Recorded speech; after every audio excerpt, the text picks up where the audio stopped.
Juan Pardinas, analista mexicano en finanzas públicas por el Instituto Mexicano para la Competitividad. Doctor por la London School of Economics, cuenta con una maestría en economía por la Universidad de Sofía en Japón y es investigador asociado del Centro de Investigación para el Desarrollo. Sí, creo que había un problema con la actualización de los currículums porque hace como 5 años dejé de ser investigador del Centro de Investigación para el Desarrollo, trabajo en el IMCO, pero de cualquier manera es un gusto estar aquí con ustedes. Y el desafío que tengo hoy por la tarde me recuerda un poco el desafío que tenía el 8º marido de Elizabeth Taylor durante la noche de bodas.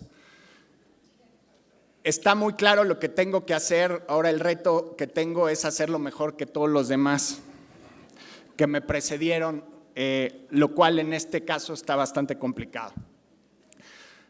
Para empezar a resolver la complicación, quisiera citar una frase que alguna vez le leí a Albert Einstein, que decía que el principio de la locura era cuando hacías 100 veces el mismo experimento con los mismos procesos y te daba los mismos resultados. Y el punto de inflexión donde te empezabas a volver loco era cuando repetías el experimento por 101 veces y esperabas que el resultado fuera distinto. Lo que nos estamos enfrentando aquí, como dice el título del evento que hoy nos convoca y por el cual omití al principio y quiero hacer énfasis en felicitar a México Unido contra la Delincuencia por provocar esta discusión pública en México, lo que nos trae aquí es el resultado de un experimento. Las evidencias que hemos visto durante los últimos 3 días son contundentes sobre el resultado del experimento. Y creo que debemos de partir de una realidad que es muy obvia, pero no la tomamos en cuenta con mucha frecuencia, que es que la política pública, y este es un experimento de política pública, la prohibición de drogas, no la hacen los dioses, sino la hacen o la hacemos los seres humanos. Y como la hacemos los seres humanos, son políticas que fallan, que tienen resultados distintos para los que fueron diseñados, que tienen efectos colaterales que eran imprevisibles para lo que se pensó originalmente. Entonces, en este marco de que la política pública la hacen los seres humanos, es como debemos discutir este problema. Y también discutirlo a la luz de este principio de la locura de Einstein. Creo que cada época, cada tiempo tiene su propio absurdo. Decía Ortega y Gasset que cada individuo es él y su circunstancia, y así a veces la circunstancia, el contexto social, el contexto histórico, nos impone cierta barbaridad, cierto absurdo, cierta estupidez que se empieza a confundir con la realidad. Yo me imagino un tiempo, desgraciadamente no muy lejano en la historia de nuestro propio país y en la historia de muchas democracias desarrolladas, en que la mujer no tenía derecho al voto, por ejemplo. Era algo perfectamente absurdo, ilógico, y simplemente era algo lo que ocurría, que era lo esperado. Mujeres que exigían su derecho al voto o hombres que exigían el derecho al voto para la mitad de la población eran vistos como revolucionarios. Lo que era una revolución hace 100 años hoy es una obviedad. Pero si le hubiéramos dicho a una persona hace un siglo, digamos, después de la Revolución Mexicana, imagínate un país en que hay un miembro del sexo femenino peleando por la presidencia de la República, les hubiera parecido un ejercicio de imaginación, de ciencia ficción. Pues hoy yo lo que les pido es hacer ese mismo ejercicio de imaginación, pensar una política de drogas no basada en la prohibición, no basada en la prohibición de mercados, sino en mercados regulados. Imaginarnos un contexto en el que las personas con problemas de adicciones son tratados como enfermos que hay que ayudar y no como criminales. Un contexto en el que más allá de los detalles de política pública, las únicas fuerzas del Estado que persigan a quienes producen las drogas sea el fisco, para que paguen sus impuestos y contribuyan a la sociedad. En ese sentido, la estrategia antidrogas también necesita imaginarse y concebir una realidad distinta a la que tenemos hoy, como en algún momento fue el derecho a la mujer del voto o como fue el absurdo de la discriminación racial. Hoy lo vemos esto ya como cuestiones profundamente ofensivas, que eran errores de nuestros antepasados. Espero que en el México del 2040, del 2030, ojalá del 2020 o 2018, los mexicanos del futuro podamos ver nuestro tiempo como un tiempo marcado por el absurdo en nuestra relación con la prohibición de las drogas. Y uno de los absurdos, Alejandro me robó parte de mi tema con su última pregunta, es el centralismo. Tenemos una política de drogas totalmente chilangocéntrica, basada en la visión de la Ciudad de México y se la estamos imponiendo a toda la República. Yo más o menos me he ganado mi vida y he hecho carrera criticando el federalismo mexicano de los estados y la manera en que se gastan el dinero y cada quien hace los presupuestos de chile, mole y pozole como se les antoja. Pues ojalá ese federalismo anárquico que tenemos en finanzas públicas lo aplicáramos, ese mismo espíritu federal que cada estado hace más o menos lo que quiere, lo aplicáramos al tema de las drogas. Y ahí sí podríamos ver que tal vez Sinaloa quiere tomar un rumbo distinto al de Querétaro. Y volvemos a la premisa inicial de lo que estaba yo diciendo. La política pública la hacen seres humanos, no la hacen dioses. Entonces, así como la prohibición no la hicieron dioses, la regulación de los mercados tampoco. Entonces, tiene que ser un proceso de experimentación, irnos metiendo poquito a poquito al agua, ver qué impacto tiene en cierta región, cómo se comporta el mercado, cómo se comporta la demanda. La mejor manera de hacerlo es un régimen federal. Supuestamente en su versión más noble el federalismo es un laboratorio de experimentación de políticas públicas donde distintas regiones de cada país pueden ir adaptando estrategias para enfrentar distintos problemas. En el tema de las drogas tenemos un centralismo que se parece más al México del presidencialismo del siglo XX que a la democracia moderna que queremos construir en el siglo XXI. Yo la verdad me declaro un aficionado y admirador de muchas de las cosas que pasan en Estados Unidos. Creo que es un país que hay que aprenderle muchísimo. Y una de las cosas que hay que aprenderle precisamente es la aproximación federalista al problema de las drogas. Si vemos un estado como Utah, en el que la mayoría de la población tiene valores culturales más conservadores, pues van a tener una estrategia muy distinta a la que tienen en California o a la que tienen en Oregon o Washington, donde ya seguramente se mencionó en los días anteriores. Este año va a haber un referéndum, como hubo hace 2 años en California, para ver la posibilidad de la plena legalización de la marihuana en todos sus procesos de distribución, producción y consumo. Legalización visualizada como regulación del producto. Deberíamos copiarle a Estados Unidos en ese sentido, una aproximación gradual y que cada estado decida. ¿Y cuáles son de las manifestaciones o de los ejemplos más absurdos que conozco de esta prohibición? Un amigo en California me enseñó una aplicación de Apple, del iPhone. Quien tenga un iPhone la puede bajar en el tiempo que yo estoy hablando aquí, ya la va a tener en su teléfono antes de que termine mi alocución. Es una aplicación de iPhone que si vas manejando por las principales ciudades de California, te empieza a vibrar tu teléfono cuando pasas cerca de un dispensario de marihuana.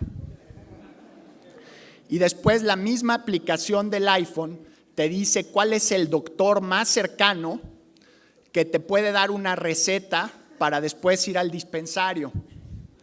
Y creo que en la versión 2.0 ya te vienen las citas de los doctores para que encuentres el momento en el que tu coche empiece a vibrar, te estaciones en el lugar más cercano y en cosa de media hora ya tengas la dosis de marihuana que necesitas para resolver el problema de uña enterrada, muela picada, dolor de oído. Lo quiero presentar como un motivo de ironía, como un chiste. Pero mientras eso está pasando en California, tenemos un número indeterminado de campesinos encarcelados en México por el hecho de que son cultivadores del producto que allá puedes encontrar a través de tu iPhone. Ese es de los absurdos de nuestra época. Otro de los absurdos, mientras en lugares en Tamaulipas tenemos vacíos de poder que le ceden el espacio de la sociedad, le ceden el territorio del Estado a las mafias del crimen organizado, tenemos miles de soldados mexicanos arrancando macetitas o arrancando plantitas en las sierras de Sinaloa, de Durango, de Chihuahua. Ya en Afganistán, el propio gobierno de Estados Unidos, el propio ejército norteamericano, aceptó que era una mala estrategia la erradicación de plantíos. Entonces creo que hay que aprenderle mucho a Estados Unidos.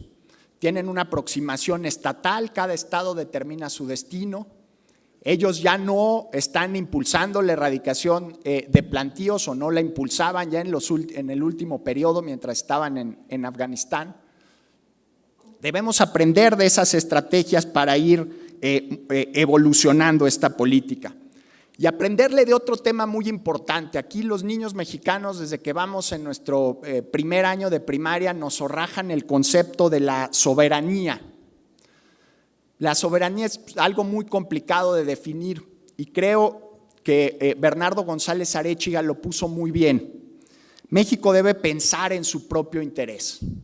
Para mí esa es la definición de soberanía. Nadie más que los mexicanos debe considerar cuáles son las mejores estrategias para determinar nuestro destino. Sin embargo, muchas veces cuando planteas de manera formal o informal la posibilidad de regular los mercados de droga, la primera respuesta que te dicen es: no lo podemos hacer si no lo hace Estados Unidos. Yo la siguiente pregunta que haría es: ¿y por qué no? ¿Qué no? El Congreso de la Unión es responsable de determinar las leyes que van a gobernar a los mexicanos.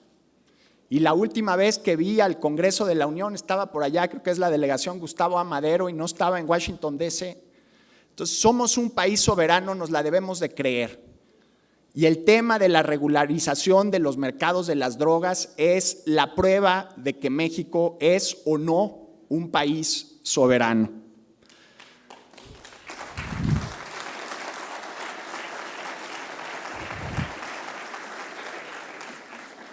Debemos seguirle aprendiendo a Estados Unidos.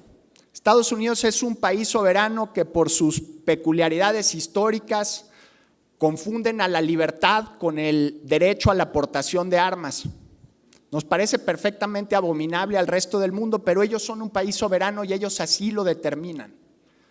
Y la venta de armas allá está regulada, hay tiendas especializadas en las que se vende.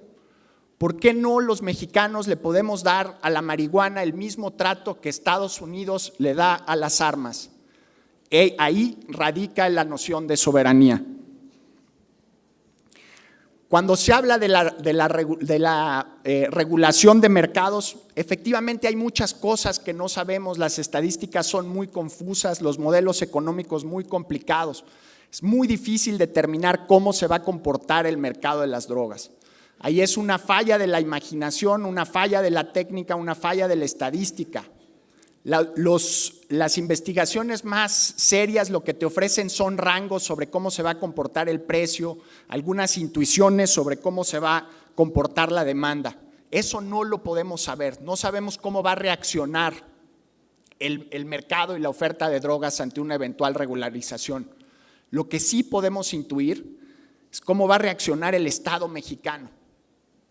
Cómo va a poder concentrar sus capacidades en los crímenes que más lastiman, que más pesadillas, que más dolor le causan a los mexicanos. Dicen, otro de los argumentos que he oído con frecuencia, es que entonces las mafias se van a mover a la extorsión, al secuestro, al robo. Probablemente sí, pero los recursos del Estado mexicano para combatir el crimen organizado se van a concentrar de mucho mejor manera para combatir esos crímenes que nos duelen. Me decían hace poco que esos subproductos criminales eran resultado de una especie de pago de salario a las gentes que se dedican al narcotráfico en nuestro país. Ok, este mes no te puedo pagar, pero dedícate al secuestro, este mes no nos ha llegado el cargamento, dedícate a la extorsión. Es una especie como de negocio colateral. Pues el chiste es acabar el negocio central, que sea menos atractivo para mayor número de mexicanos. Reducir el tamaño de negocio implica reducir el tamaño de la corrupción. Reducir el tamaño de la corrupción implica fortalecer al Estado mexicano. Y desgraciadamente la narrativa de lo que ha ocurrido en los últimos 6 años en la política de seguridad pública, yo no lo he escuchado con la claridad que me hubiera tranquilizado, que debe ser un esfuerzo por fortalecer al Estado mexicano para garantizar que vivamos en un país con menos impunidad. Y en ese sentido, la regulación de mercados, no sabemos qué pase con el comportamiento de las adicciones, no sabemos qué pase con los narcotraficantes. Lo que sí sabemos es que los policías, soldados y presupuestos que hoy asignamos a perseguir narcotraficantes los podemos asignar a recursos mucho más útiles para defender nuestro modo de vida. Lo mismo en las cárceles.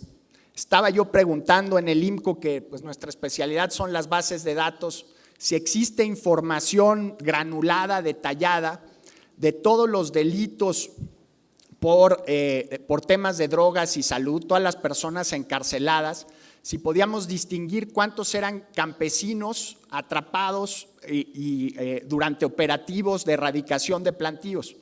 No lo podemos saber hoy.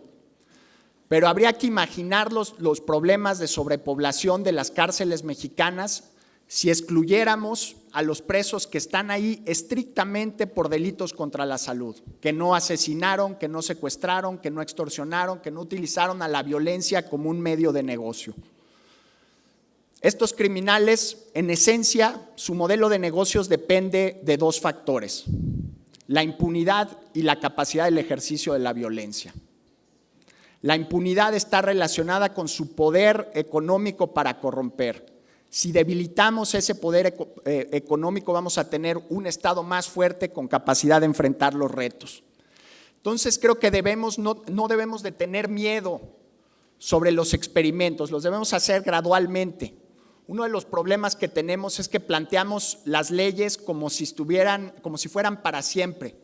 A mí me gustaría partir de esta premisa, que los seres humanos somos los que hacemos las legislaciones, somos los que hacemos la política pública, y empezar por un estado del país y que la ley tuviera principio y fin, que le vamos a dar 10 años, digamos, al estado de Baja California o al estado de Sonora o al estado de Sinaloa, 10 años para ver cómo funciona la regulación de mercados. Y evaluamos impactos, y evaluamos comportamiento de adicciones, y evaluamos precios. Esa debería ser la aproximación a la estrategia. En lugar de tener una estrategia centralizada, general, que no evoluciona a lo largo del tiempo o que solo insiste hacia una misma dirección, y a pesar de los resultados, a pesar del fracaso, a pesar de que hicimos 100 años y 100 veces el mismo experimento y nos da los mismos resultados, la seguimos intentando. Debemos cambiar la premisa, empezar por regiones del país, experimentos temporales, y crear el marco legal que nos permita esa flexibilidad de la política pública. Reconocer que estamos experimentando, que estamos innovando, que estamos en territorios totalmente nuevos, y ahí convertir a México en un líder de este movimiento. Ya ha habido otros experimentos con distintos resultados, distintos niveles de éxito. Lo que sí sería imperdonable es pensar que una vez que hicimos 100 veces el mismo experimento, lo podemos seguir repitiendo infinitamente, esperando resultados distintos. Muchísimas gracias.